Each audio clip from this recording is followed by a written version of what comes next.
You see, deliverance is in so many ways, and we don't realize. It can be literally food. I'm addicted to food, and I begin to say, God, my temple was not created to be destroyed. So God help me on my deliverance. Are we together? That's what deliverance means.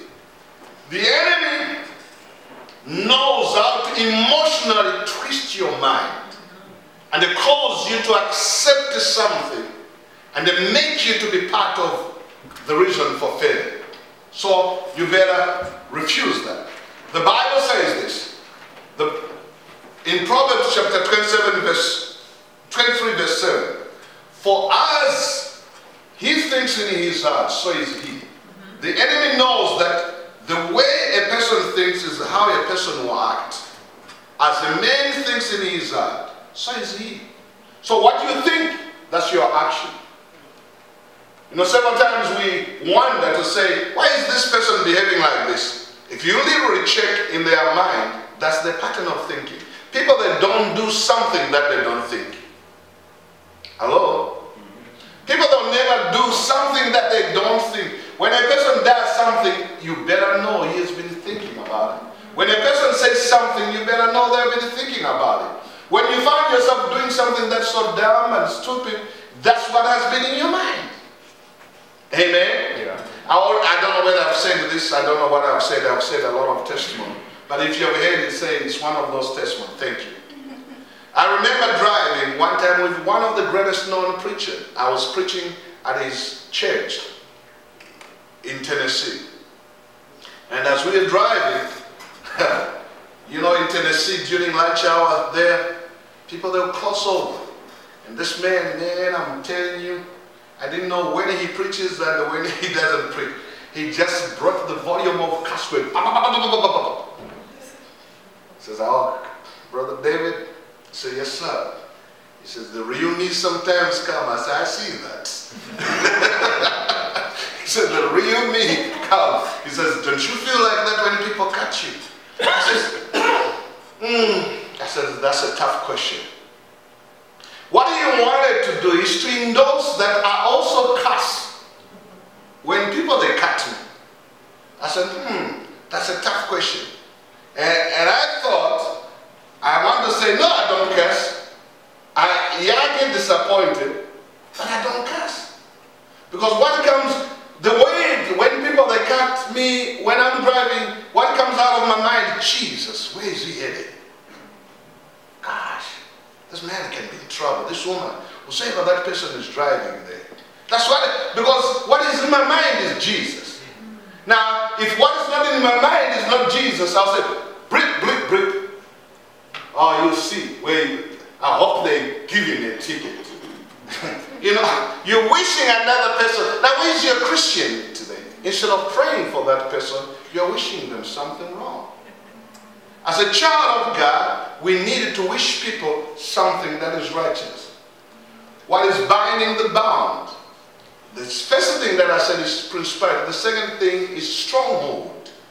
You have allowed something in your heart or your life to be part of you. A stronghold is a mindset that is impregnated with hopeless that causes a person to accept as unchangeable something in their lives, even when they know it goes contrary to the will of God.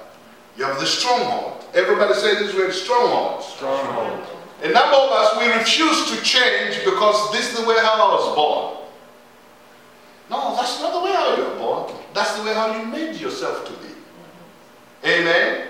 99% of what we are living right now, we make ourselves to be like that because we want to prove a point. I grew up drinking beer. I don't drink beer right now. And I used to drink beer like a fish.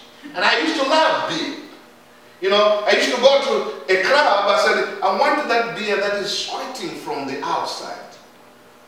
And when I take that beer, I'll say, man, this feels good. And I'm going to spend the whole day pouring it in my life. And when God delivers me, right now, I can walk in that nightclub. I don't even see the beer that is sweating. I used to know nearly every kind of beer that is there. Now I don't because God has delivered me. Now I can tell you what kind of cookies are out there. I know what kind of food is out there. I'm working on delivery also from the cookies. God has been delivering. I can tell you whether they are from France or from Italy or from where. You know, so I'm working on that. Amen. So strongholds is something that is holding you bound.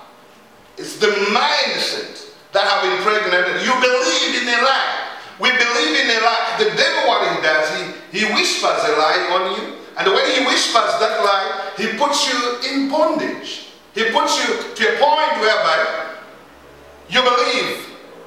You know, say for instance, come here, Ray. Let me use you as an example. All of a sudden, I can look into Ray's life and I say, I don't like this guy. Or Ray is full of this and that and that. And that's the mindset that the devil has put in me. Now, I may know some things about Ray. What is my job as a child of God? Is to pray for Ray. Amen? Is to do what? Because if I don't pray for Ray, who pray for him? The world out there may be judging him. And then I, as a child of God, I start judging him. So where is his victory going to come from? So the victory of another child of God will come when the children of God, we can stand together and uplift one another. And they say, what my brother is going through, I'm going through that. Amen. The pain that Ray is going through, that's my pain. And I feel that pain because he is my brother. Remember, what makes people to be brothers is the same DNA. They were born from the same seed. But what makes us to be brothers in the kingdom of God? We were born from the same blood. Whose blood? Jesus. The blood of Jesus. That means in Jesus there's no black, no white. There's no Gentile, no Jew. There's no African and the Indian or American. There's only one person. And that's the bond of the love of Jesus. Amen. Now this is what we do. I magnify the problem instead of magnify the devil. And say, devil, we see what you're trying to do. Do you know why Christians, they struggle these days? Because nobody's praying for them. Everybody's talking about them. Amen. Amen? So as Christians, we're not supposed to be talking about our friends. We're supposed to be praying for them. Yes, yes. And when we pray for them, that's the time when God brings deliverance. And out of the deliverance that our friends are going through, we'll also receive our deliverance. You can never be delivered when you are judging others that are in bondage. So several times what we see in others is what is in our lives. Oh, hallelujah. Yeah. And the psychologists, they call it projection. When we're young in school, you see someone stretching his head and you raise your hand. He says, teacher. He says, yes, this one is copying. And as a matter of fact, the one who is copying is you. That person whom you're saying is copying is not copying, but you just want to make sure that you are not caught in your ways. That goes the same application when the woman who was caught in the act of adultery. Where was the man? Probably the man who took that woman there, the man who was involved in adultery. And brings Jesus and found this woman here caught in an act of adultery. You know why? Because that man wanted to be set free and exonerated. When the wife says, hey, someone told me you are the one who was with that woman. He says, but who do you think took that woman then? It's me. How can I be with that woman? Why? That man wanted to be delivered when he had a bondage. So Jesus, in his infinite wisdom, he says, anyone without sin, be the first one to cast the stone. Amen? Are we together? Yeah. You like this subject? There are 3 avenues